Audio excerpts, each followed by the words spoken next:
오늘 또 고맙습니다. 저는 교실을 떠난 구교사 박전현입니다. 자, 이건창의 한시 전가 추석입니다. 뜻은 뒤에 가서 설명하겠습니다. 자, 구한 말 무능한 왕과 부패한 관리들의 혼란한 정치로 고단한 백성들입니다. 도움되는 자로 만들어 보겠습니다. 구독, 공감 부탁합니다. 구한 말 무능한 왕과 부패한 관리들의 혼란한 정치로 고단한 백성들. 자, 농가의 풍요로운 추석과 호러미의 애달픈 사연, 이건창 한시 전가 추석 해석. 자, 전가는 농사를 짓는 집, 농가입니다. 추석은 명절 한가입니다. 자, 가난한 농민들도 추석만큼은 그래도 명절답습니다. 그러나 남편을 떠나보낸 서촌의 호러미는 아이들과 어렵습니다. 그 와중에 관리가 찾아와서 세금을 독촉합니다. 자, 가혹한 정치는 호랑이보다 무섭다는 뜻으로 혹독한 정치의 피해가 금을 이루는 말 가정맹어호가 생각납니다. 자, 혼란한 정치로 백성이 힘든 일 없었으면 좋겠습니다. 자, 함께 읽으면 좋은 작품 이의의 전가 팔곡, 저곡이란 말이 붙기도 합니다. 농천의 팔곡 시조가 있고요. 정약용의 겨녀탄, 그 농민들의 어려움이 있습니다. 박원서 그의 겨울은 따뜻했네도 그렇습니다. 자, 이해의 배경입니다. 자, 이 작품은 구한말의 문인 이건창이 26세 때인 1877년에 지은 한시입니다. 서사한시, 좀 줄거리가 있다는 거죠. 작가는 당시 충청도 암행의사로 나가서 권세에 굴하지 않고 지방 관아의 비리를 매섭게 처리한 것으로 유명한 일화를 남겼습니다. 그때 직접 보고 들은 일을 제대로 삼아 쓴 작품 중 하나인데요. 시는 크게 두 부분으로 나누어져 있습니다. 첫 부분은 지난해 참혹한 흉년을 겪고도 살아남은 농민들이 부지런히 농사를 지어 풍년을 구가하는 내용이고요.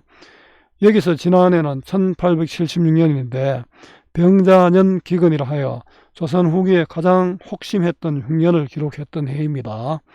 굉장히 힘들었겠죠.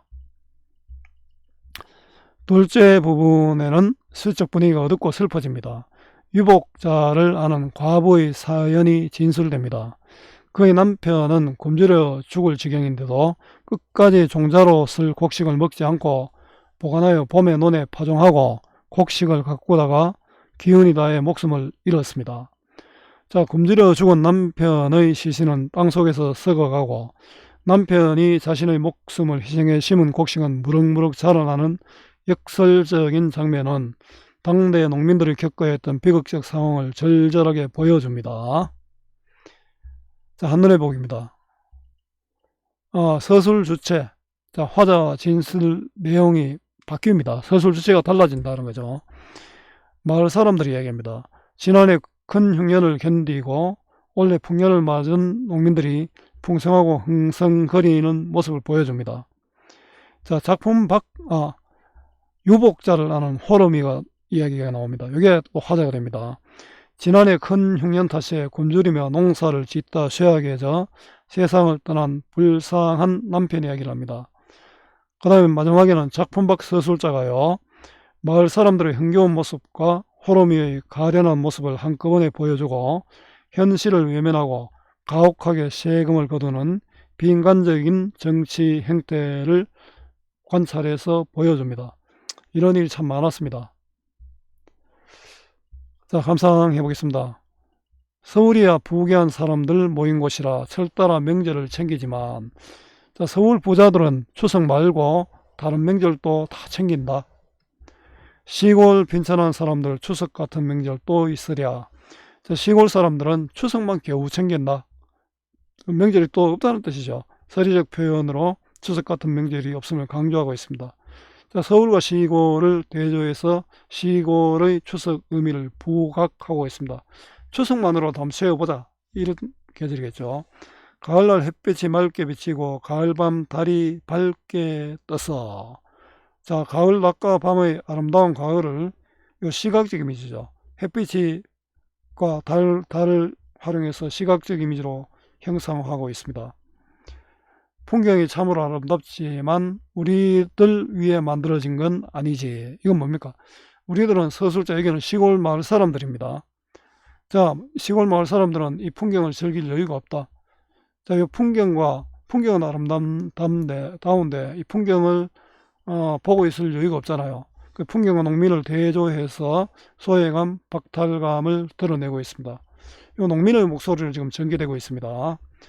보이나니 사방으로 트인 들판에 좋은 곡식 이삭 들이우니 올배는 벌써 타작마당에 올랐고.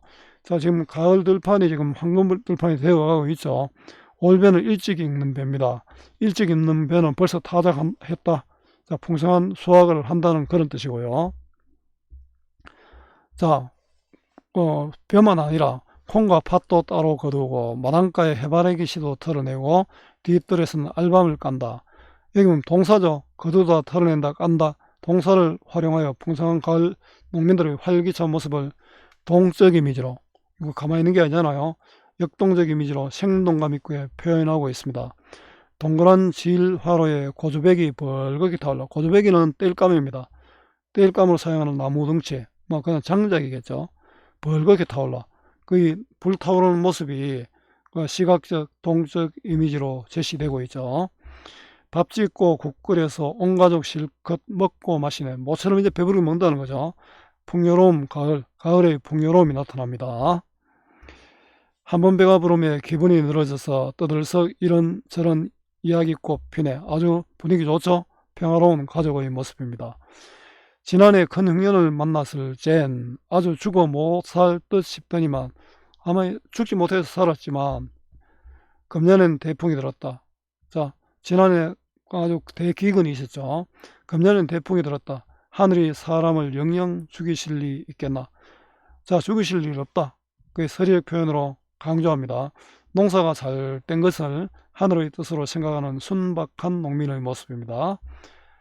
자, 풍년을 맞이한 풍요로운 추석 전경입니다.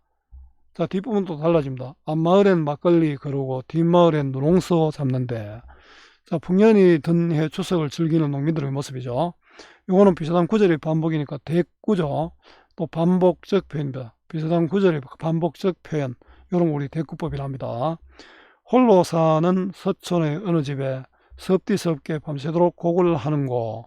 자, 앞마을 뒷마을 사람들과는 달리 앞마을 뒷마을은 이렇게 풍성한데 서촌 마을은 대조가 되죠.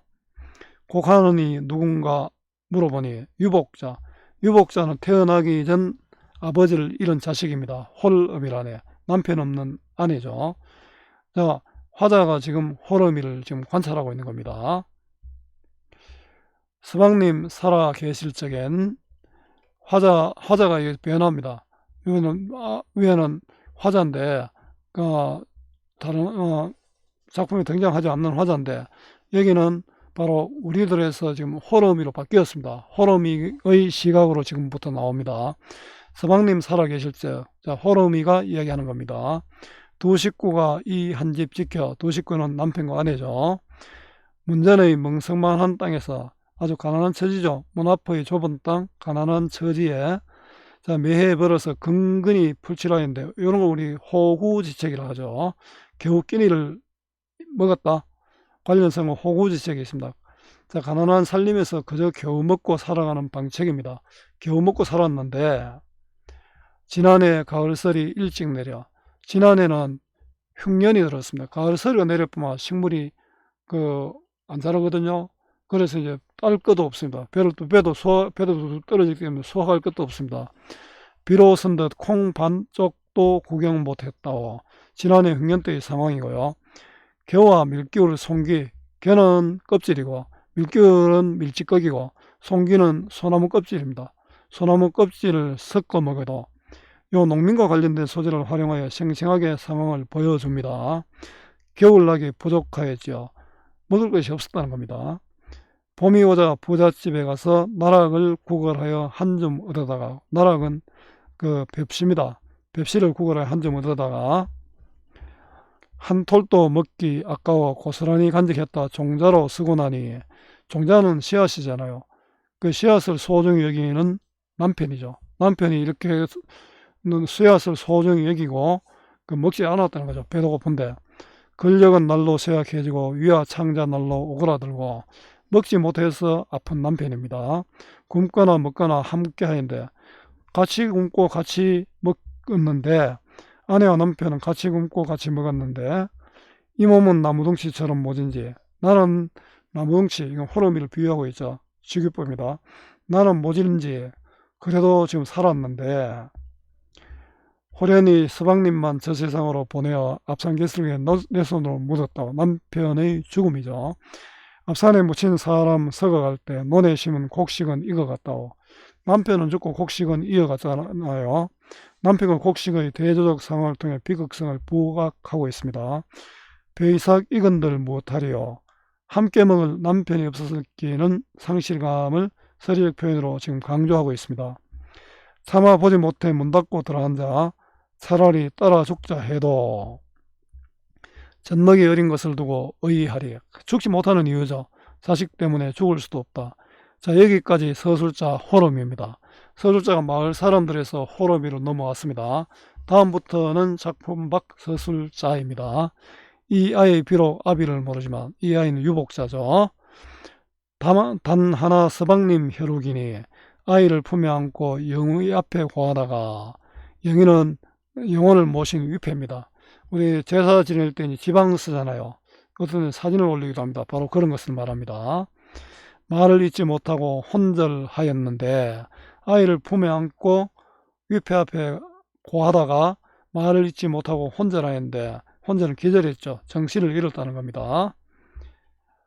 문득 문을 두들기는 소리. 그 상황에서 아내가 정말 슬퍼서 남편 제사를 지내다가 기절했는데 그 상황에서 문을 두드리며 아전이, 이거는 사또의 부하입니다. 세곡 바치라, 세금 바치라 외쳐야 된다. 아전은 가장의 구실하지 사또 부하고요. 세곡 세금입니다. 요즘 말하면 뭐 기능직 공무원쯤 되겠죠. 백성의 현실을 외면하는 가혹한 정치입니다. 그래서 가정 맹호와 가혹한 정치는 호랑이보다 무섭다. 또 설상가상, 눈 위에 서리가 덮인다는 뜻으로 난처한 일이나 불행한 일이 잇따라 일어남을 이루는 말이죠. 이게 생각납니다. 자, 굶주려 죽은 남편을 애도하는 과부의 모습입니다. 자, 정리해 보겠습니다. 갈래는 정영시, 한시, 서정시, 운문시입니다. 정영시 반대가 자유시죠. 자, 서정시 반대는 서사시, 운문시 반대는 산문시입니다. 자, 한시에서 사실은 한시 운문은 알 필요 없습니다. 자, 성격은 서사적이고 줄거리가 있다는 거죠. 고발적이고 비판적이고 또 감각적입니다. 주제는 풍년을 맞이한 풍요로운 추석 전경과 가난한 농민이 겪는 비참한 상황입니다. 조선 후기 농민들의 어려운 삶과 애환이고요. 특징입니다. 개별화된 인물들이 등장하고 사건의 진행이 있는 서사적 진입니다. 이쪽 마을 사람들, 저쪽 마을 사람들, 또 호러미가 등장하잖아요. 다양한 서술자, 마을 사람, 호러미, 작품 밖 서술자가 등장하여 자신의 목소리로 진술합니다. 같은 시간 다른 공간에 펼쳐지는 전경을 대비하여 주제의식. 자, 두 마을과 서촌 마을이죠. 위쪽 마을, 아래쪽 마을, 서촌 마을이 서로 대조가 된다, 그죠? 같은 시간 다른 공간이죠. 농민이 겪는 슬픔을 보다 선명하게 제시하고 있습니다. 풍요로운 농촌의 모습과 남편 잃은 호름의 비극적 상황이 대비가 됩니다. 서리적 표현으로 시적 상황을 강조하고 있습니다. 대조적 표현으로 화자의 처지를 효과적으로 제시하고 있습니다. 동사를 활용하여 활기찬 모습을 보여줍니다. 역동적 이미지를 보여주는 거죠. 농민들과 관련된 소재를 활용하여 사실감, 생동감을 보여줍니다. 호르미의 회상을 통해서 현실 문제의 원인을 드러내고 있습니다. 수고 많았습니다. 제가 살아있는 한 좋은 자료로 보답하겠습니다. 어디서나 검색은 박전현입니다.